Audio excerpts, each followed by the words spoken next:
El tema que nos ocupa es la conjuntivomulerectomía. Vamos a empezar a hablar sobre el test de fenilefrina y qué valor tiene respecto a la cirugía. El test de fenilefrina fue desarrollado por Glatt en 1990, en la década de los 90, y él promueve que se puede usar el colirio de fenilefrina al 2,5 o al 10%. Lo realizaba mediante una gota y esperaba 2 minutos en el que se alcanzaba la máxima respuesta. Luego vamos a ver cómo yo lo realizo. La fenilefrina es un agente adrenérgico directo con un efecto en receptores alfa-1 y por tanto estimula la inervación del músculo simpático de Müller, que tiene receptores alfa-1, alfa-2 y beta-2. Habitualmente utilizamos el colirio que vemos aquí, el habitual de cualquier consulta de oftalmología.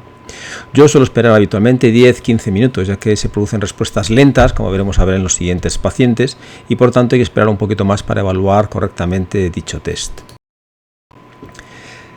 Glatt considera positivo aquellas elevaciones del párpado por encima de 2 milímetros, pero hemos visto que resultados menores de 2 milímetros no contraindican nunca la cirugía de conjuntivomulerectomía, porque lo que estamos haciendo es poner en comparación el test y la realización de la cirugía. Por tanto, ¿qué indicaciones tiene el test?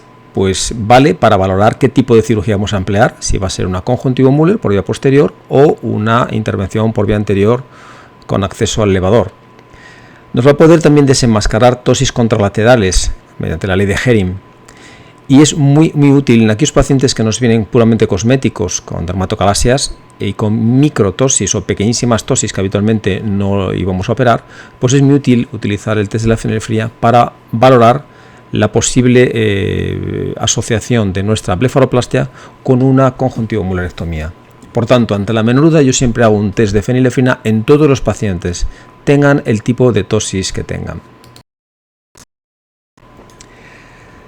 Por tanto, la fenilefrina se obtiene respuestas muy buenas en aquellas tosis leves o moderadas, tosis, por ejemplo, pacientes que usan lentillas, de entre 0,5 y 2 milímetros. Pero hay muchos datos de experiencias clínicas y algunas series cortas, tampoco muy largas, datos de que con test negativos se obtienen buenas respuestas en la cirugía. Yo he tenido pacientes en los cuales se lo he explicado que vamos a optar por una cirugía menos agresiva y si no funcionara, pues podríamos utilizar la cirugía del elevador y con resultados más que aceptables cosméticamente. Las pobres respuestas que a veces hay de los pacientes con tosis a veces indican infiltración grasa del Müller y eso se ha visto de forma anatomopatológica. Algunos autores ponen el techo de cuándo utilizar un test de fenilefrina en aquellas tosis por encima de 3 milímetros, pero esto no es correcto, ya que no hay un límite. Podemos encontrarnos con tosis muy importantes que responden suficientemente como para realizar la cirugía de conjuntivomulerectomía. Entonces, ¿qué resultados obtenemos o cómo funciona la conjuntivomulerectomía respecto al test de fenilefrina? Vamos a ir viéndolo. La función del elevador suele correlacionarse con la respuesta a la fenilefrina, pero no de forma directa, sino de forma desigual. Nos encontramos con pacientes con una buena función del elevador que responden bien. Aquellos pacientes que tienen una mala función del elevador funcionan o responden mal al test de fenilefrina, pero no siempre es así y no siempre ese responder a la fenilefrina se corresponde con un resultado bueno o malo de la conjuntivomuler. A mí me ayuda mucho ver la rapidez de la respuesta y la altura que alcanza. Eso nos sirve de estimación a la hora de resecar el Müller, pero no hay ningún algoritmo sino nuestra experiencia. En principio, hasta el 97-99% de fiabilidad en los resultados quirúrgicos respecto a la estimación previa del paciente con fenilefrina. Es decir, si tú a un paciente le pones las gotas y los párpados suben y el paciente le gusta esta foto, es muy probable que alcance una fiabilidad en la cirugía de casi el 100%. Es rara la infracorrección respecto si la técnica es buena y es más frecuente la sobrecorrección sobre el test, como esta paciente de abajo. Aquí vemos cómo hemos utilizado en esta paciente con una tosis cosmética con triple pliegue palpebral el test. La paciente veía que subía el párpado aunque no era su altura deseada, pero tras la cirugía hemos obtenido incluso un mejor resultado que con el propio test. Por tanto, yo siempre les ofrezco esta posibilidad, dado que la mía, como vamos a ver ahora, es una cirugía con resultados muy buenos. Aquí vemos otro paciente con sobrecorrección. Se aplica fenilefrina en el ojo derecho, tiene una tosis ya importante, una tosis de 2 milímetros, con una función buena del elevador, y la paciente sube el párpado. bueno, ella dice que más o menos está bien respecto a su resultado final cosmético que vamos a obtener, pero el resultado vemos cómo va mejorando el propio test. Luego veremos por qué ocurren estas cosas, ¿no? Así que no podemos tomarnos al pie de la letra los resultados de la fenilefrina. Casi siempre van a ser mejor los resultados quirúrgicos de la conjuntiva Müller que los resultados que obtenemos del propio test. ¿Cuánto Müller reseco respecto a un test? Esta es una pregunta que es vital. Pues yo voy a hablar de mi experiencia. Hay muchos, no hay algoritmos, intentan desarrollar algoritmos de cuánto, pero no los conseguimos porque la respuesta de cada paciente es muy variable y depende de factores que no conocemos todavía. En respuestas pobres o moderadas, cuando yo utilizo la fenilefrina y el paciente responde poco, yo lo que hago es una conjuntivomulerectomía máxima, 10, 11 o 12 milímetros. Si veo que la respuesta es rápida y alta y normal, pues yo hago una conjuntivomulerectomía de entre 8 y 10 milímetros. Y si vemos que produce una hiperrespuesta, la conjuntivomulerectomía que yo hago es pequeña. Tomamos el ejemplo de esta paciente. Esta es una niña que tiene una tosis mínima, pero cosméticamente para ella inaceptable. Nadie la quería operar porque al ser una tosis tan pequeña, nadie quería enfrentarse a un fracaso mediante una cirugía del elevador. Bueno, le aplicamos la gota de fenilefrina y vemos cómo responde. Se produce una hiperrespuesta. La niña se va con el párpado al limbo. Hablo con la madre y le explico que, bueno, que si le realizo una cirugía, como es la conjuntiva Müller, podemos obtener un resultado que no le guste, que es un ojo espantado, aunque luego esto puede mejorar. Ella asume ese posible riesgo y entonces decide hacer una conjuntivomulerectomía pequeña de 6-7 milímetros. No me importa, si fracasara podríamos hacer alguna otra cosa, podríamos ir al elevador o incluso repetirlo. Esta niña obtuvo la respuesta, el pico máximo de respuesta después de la cirugía a los 45 días y el resultado es muy óptimo. Por tanto, vemos cómo se comporta la cirugía respecto al test y que es frecuente que siempre lo pueda mejorar, lo pueda naturalizar. ¿Y cuánto Müller reseco respecto a la tosis medida? Hemos visto antes la cantidad de Müller resecar respecto al test. Ahora vamos a ver respecto al grado de tosis. Bueno, Stevens desarrolló un algoritmo con todas las limitaciones que tiene y él promueve que en tosis pequeñas de 1 milímetro hay que resecar poco y en tosis máximas por encima de 4 milímetros resecar hasta 11-12. Se corresponde un poco con lo que hemos dicho antes respecto al test de fenilefrina, en función de cuánto responde. Si responde muy bien, pues resecamos 8-10. Si responde muchísimo, reseco poco, unos 6 milímetros, y si vemos que la respuesta es mínima, pues vamos a máximos. Más o menos se corresponde la tosis medida con la respuesta de la fenilefrina. Vamos a ver la técnica desde el inicio y vamos a ir viendo poco a poco los pasos y cómo la desarrollo. Puterman la describió en 1986, luego ha habido variaciones, pero en principio tal como la describió es como la realizamos, solo con algunas variaciones respecto a las tracciones. La técnica se realiza con anestesia subconjuntival y con unos puntos de anestesia en la zona palpebral. Empezamos marcando por dónde voy a entrar desde la piel y por dónde voy a salir, que es bastante interesante porque vamos a tener que dar la vuelta al párpado posteriormente. También lo que hago es marco en la zona del margen tarsal, a nivel del limbo tarsal, limbo lateral y limbo nasal, la zona donde voy a poner el clamp o la pinza de Puterman, para que no se nos desplace la pinza y hagamos un cambio de vector de la resección. Una vez realizado esto, con un desmarres pequeño, en función del tipo de párpado y del tipo de globo ocular que tengamos, vamos a realizar una eversión sobre la frente. Vamos a horizontalizar nuestro desmarres y colocarlo ahí. En este momento desplazamos de forma lateral la cabeza del paciente y nuestro desmarres se sujeta solo y no necesitamos aplicar ninguna sutura, como se describió previamente, del desmarres al párpado. Una vez que realizamos esto, vamos a medir la cantidad que vamos a resecar. Volvemos a medir en la zona del margen tarsal para no desplazar nuestra pinza de Puterman y comenzamos a medir desde el borde posterior del tarso hasta la zona de la conjuntiva que vamos a resecar. Tenemos que medir la mitad. Si queremos resecar 10 milímetros de Müller, pintamos la zona del medio, porque esta es la que vamos a deslizar y extirpar, que se va a multiplicar por 2, ahora la vamos a ver. En este caso era una conjuntiva mulerectomía de 10 milímetros, marcamos 5. Se puede marcar de muchas formas, con un compás, con una regla, y aquí nos hemos ido del vídeo, aquí estamos volviendo a repetirlo. Aquí a la ayudante que esté a nuestro lado le decimos la forma en que vamos a pellizcar esa conjuntiva. Hay que ser cuidadosos, si pellizcamos profundamente estamos también traccionando del elevador.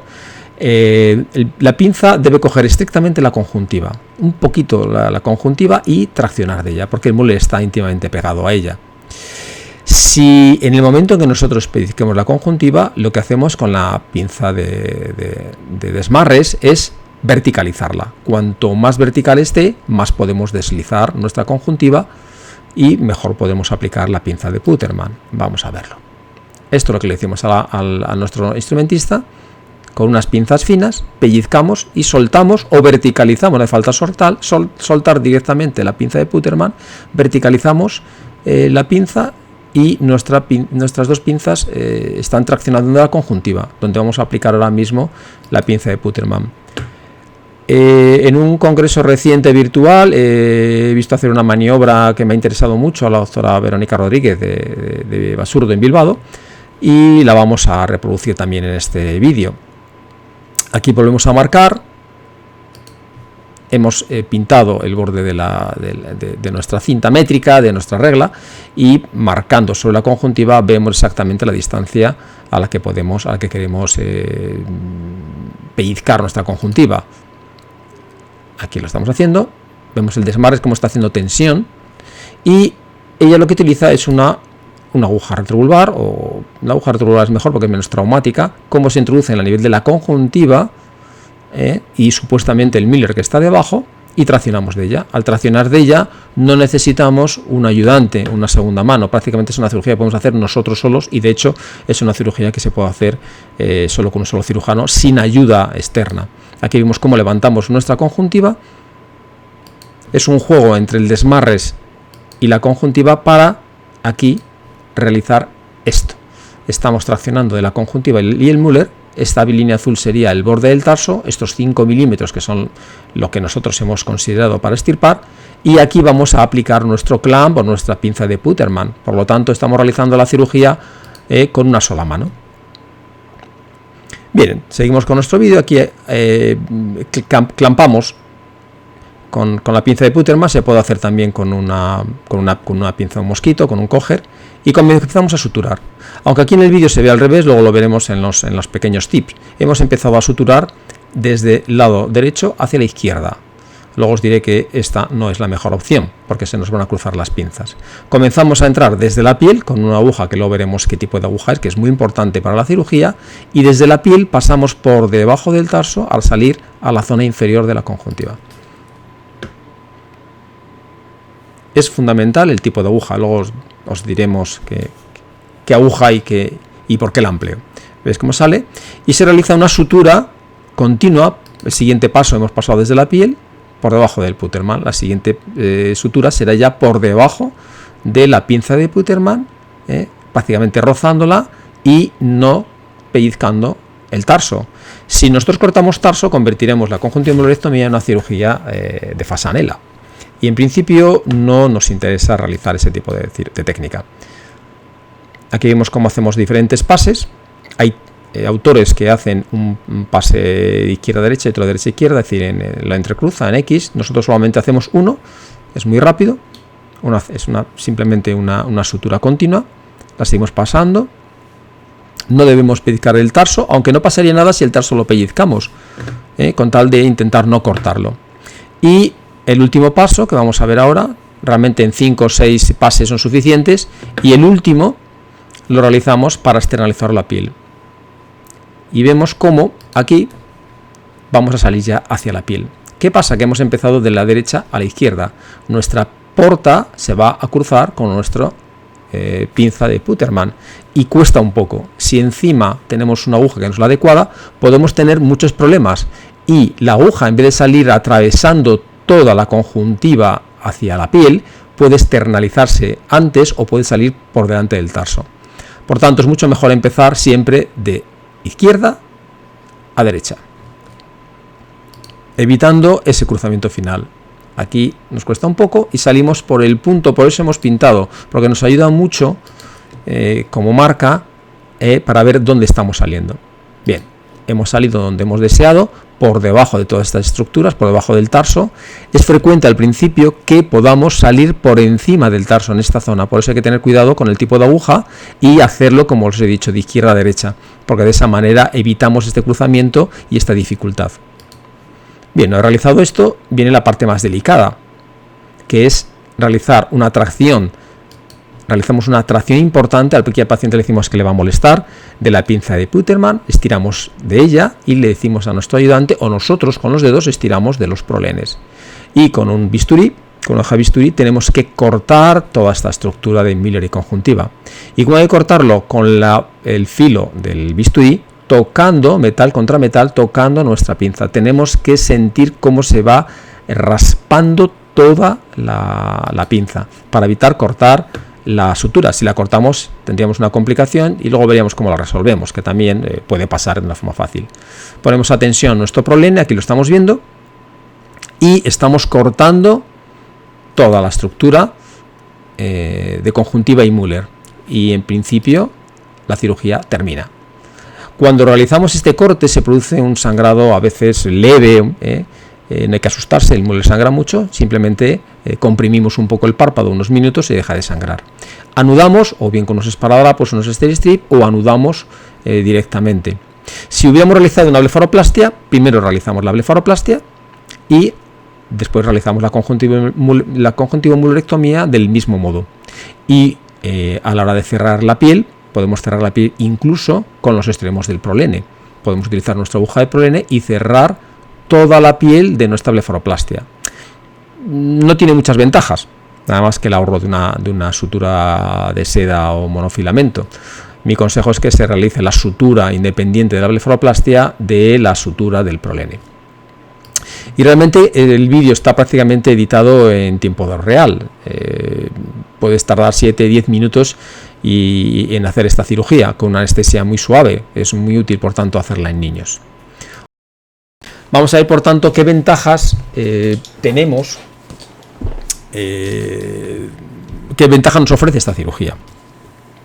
En primer lugar, es una cirugía, como estoy comentando, muy rápida. Una vez que tienes cierta soltura con ella, puedes tardar 7, 10, 12 minutos en hacerla, frente a una cirugía del elevador, que siempre es más traumática y más agresiva. No nos modifica la superficie ocular, por tanto, la podemos utilizar en pacientes que están operados de trabeculectomía, pacientes operados de trasplante de córnea, con pacientes que llevan prótesis oculares. En principio da un poco de miedo a aquellos pacientes que tienen sequedad ocular o que tienen alteraciones de la superficie ocular, porque estamos modificando o alterando de algún modo la conjuntiva. La crítica más importante que tiene esta técnica es que lo que hacemos es dañar la conjuntiva, y la conjuntiva en principio pues es un territorio que debemos conservar siempre. Pero después de años de realizar la técnica y de tantas pacientes realizadas en todo el mundo, vemos que prácticamente la agresión es mínima, que los pacientes no se traduce en tener más ojo seco, y que desde luego en estos pacientes que tienen patologías previas es una cirugía muy bien tolerada y no tiene apenas ningún efecto secundario respecto a su superficie ocular. Es altamente reproducible. Tiene una alta correlación con el test de fenilefrina, incluso lo mejora, como hemos visto. Realmente la conjuntivo-Müllerectomía, cuando Müller la describió, pues él consideró que lo que estaba cortando era Müller y conjuntiva. Eliminó el Müller. Como el Müller me da una potencia de unos 10 milímetros, el Müller tiene 10 milímetros y me da una potencia de unos 2 milímetros de subida, bueno, pues a eliminarlo de alguna manera y a suturar término terminal el resto de Müller con la conjuntiva, consideró que era el objetivo. Pero no sabemos exactamente cómo funciona la técnica. Hay otros motivos por los cuales puede funcionar, como son la fibrosis que se produce del elevador a la propia conjuntiva que queda remanente, el propio acortamiento del Müller, o simplemente lo que estamos realizando es un acortamiento completo de la lámina posterior. hay un artículo interesante en el cual analizaron las muestras que se eliminaban de conjuntiva y supuestamente Müller, y vieron que aproximadamente el 60% de esas piezas mostraban solamente conjuntiva, no había Müller de ninguna manera. Al hacer el pellizco de nuestra conjuntiva y supuestamente Müller, solo pellizcamos conjuntiva y eliminamos conjuntiva. De cualquier modo, la técnica funciona, sea por una fibrosis, por un acortamiento de la lámina posterior o por una retracción indirecta del elevador, la técnica funciona y funciona muy bien. La forma y el contorno del párpado se mantiene siempre si la técnica es la correcta. Es decir, a diferencia del elevador, de la cirugía del elevador, que a veces nos puede formar picos o párpados más rectangulares, en este caso no se produce ese problema. Por tanto, es muy útil y en cirugías cosméticas, probablemente cosméticas. Muy útil también en las microtosis, es decir, que esas tosis tan pequeñas asociadas a dermatocalasias que nos da pereza, que no queremos solucionar porque realmente casi son imperceptibles y no queremos hacer un elevador, esta cirugía mejora espectacularmente la mirada de esos pacientes que tienen esas microtosis tan pequeñas y que solamente acuden para hacerse una blefaroplastia. Incluso en tosis con pobre respuesta, en las cuales no estaría indicada hacer la conjuntiva Müller, también es útil porque nos sigue quedando el territorio virgen y el acceso al elevador del párpado superior. Sí que es una técnica a tener en cuenta siempre. ¿Qué consejos o qué trucos podemos recordar de la técnica? Bueno, no precisa suturetación como hemos visto, marco la entrada y la salida, siempre hay que marcar la entrada y la salida porque es bastante útil. Suturamos de izquierda a derecha, como os he comentado antes, para evitar el entrecruzamiento de las dos pinzas. Hacemos un solo pase, no hace falta hacer dos pases nunca. Hay que cuidar siempre la entrada y la salida desde la piel para evitar anteriorizar la sutura, y porque a veces se hace intratarsal o pretarsal. Si se combina con blefaroplastia, siempre infraestimamos la cantidad de piel a resecar. Es decir, cuando yo hago una blefaroplastia, estimo una piel, pero si yo a este paciente le voy a añadir una conjuntiva mulerectomía, sé que puede quedar algo de piel redundante, y al paciente se lo explico con las fotos también. Pero no creo que sea adecuado corregir la piel que voy a resecar si le voy a añadir la conjuntiva mulerectomía. Primero pinto, luego pinto la piel a resecar y no modifico aunque le haga o no le haga la conjuntiva mulerectomía. Pero si le elevo el párpado, lógicamente va a quedar un excedente pequeño de piel. ¿Cuánto tiempo dejo la sutura? Pues entre 7 y 15 días. Podemos quitar la sutura junto con la de la blefaroplastia si es conjunta a los 7 días, pero generalmente espero 15. No creo que haya mucha diferencia entre 7 y 15 días, ya que se produce la fibrosis en días precoces. Si hacemos blefaroplastia, siempre, lógicamente, anestesiamos primero la conjuntiva, con un pinchacito entrando desde la zona medial. Prácticamente no molesta nada. Si utilizamos la anestesia tamponada, esto no duele absolutamente nada. La sutura ideal es esta, es un prolene o bien de 5 o bien de 6 ceros si tenéis. La aguja debe ser triangular y lo que es importante, tiene que ser grande. Generalmente nos dan a veces las agujas del prolene o del monofilamento doblemente armado de las tiras tarsales, que es más pequeña. Cuanto más grande sea la aguja, mejor. Si podéis tenerla de 18 milímetros, mucho mejor, porque es la que nos va a producir el pase. Con agujas pequeñas, cuando uno está empezando, tiene problemas y entonces desecha la cirugía porque ve que es muy difícil, porque no puede pasar bien. Y siempre hemos de usar no absorbibles. Si no tenemos el prolene, podemos utilizar otro monofilamento, pero siempre suturas no absorbibles y monofilamentos, ya que las vamos a tener que extraer. ¿Cuánto tiempo espero hasta que obtengo resultados? Yo a los pacientes les digo que antes de 2 meses, bueno, puede mejorar, pero que el pico hasta ahora yo lo tengo en 45 días. Es el pico máximo que he obtenido con un paciente. Por tanto, les digo que hasta las 4 o 6 semanas que hay que esperar para ver los resultados finales.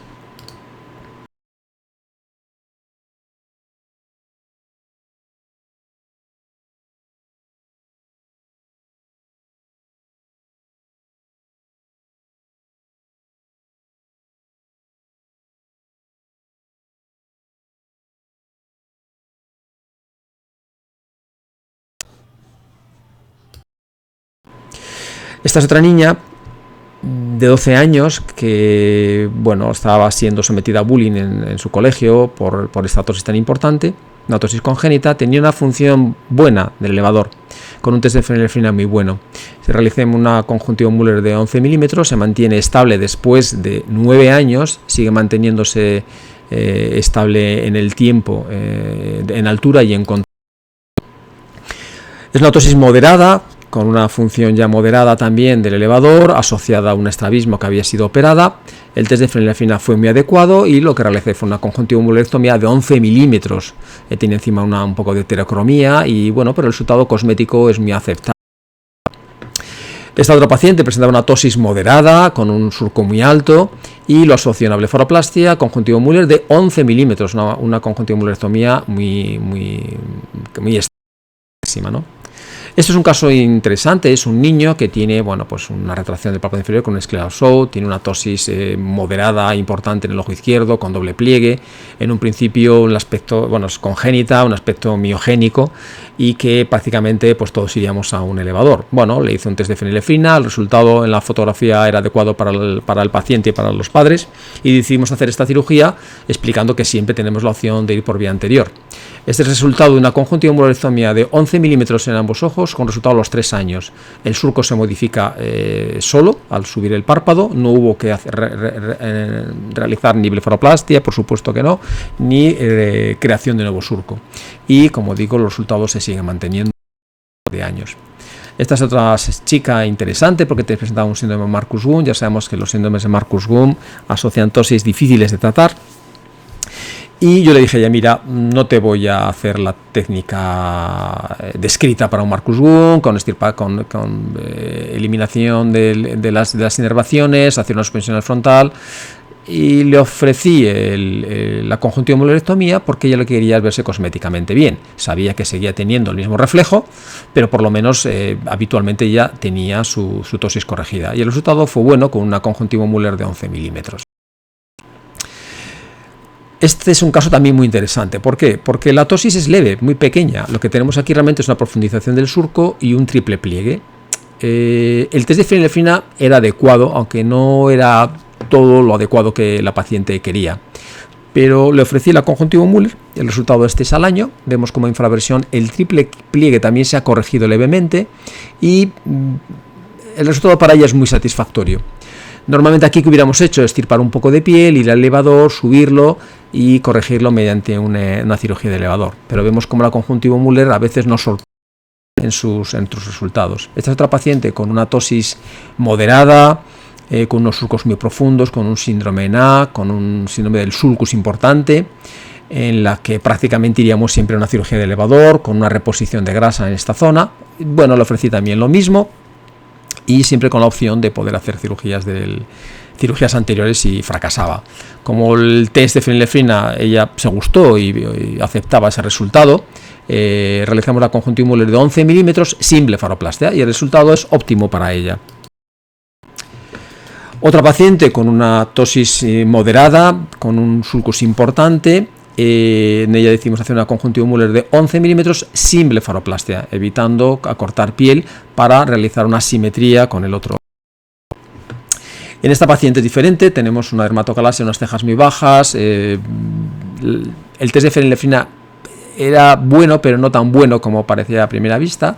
Le ofrecí una blefaroplastia y la conjuntivo Müller asociada, que es algo que hago con muchísima frecuencia en muchísimas blefaroplastias que antes probablemente no les incluía la cirugía de esas microtosis. Esta ya no es una microtosis, es una tosis evidente, pero el resultado es satisfactorio para la paciente.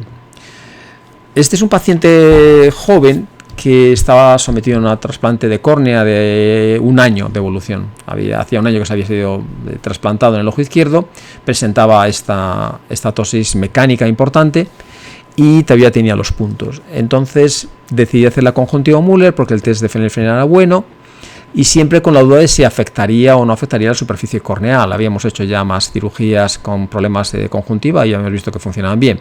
El resultado es óptimo, el trasplante de córnea no ha sufrido, no ha habido queratitis, no ha hado ojo seco y se ha comportado de forma muy adecuada. Por tanto, pacientes con trasplantes o con ampollas de filtración de glaucoma puede ser técnica también. Esto es una tosis moderada, una paciente usuario de lentillas con unos sulcos muy importantes, en el cual realizamos también una conjuntivo Müller sin blefaroplastia. dejando que su piel tuviera un poco de exceso de piel para realizar un surco bonito y un pliegue cosméticamente muy aceptable. Otra paciente acudió para extirpación para una blefaroplastia, venía derivada de otro sitio, le habían explicado que lo mejor era quitar la piel y que mejoraría su mirada.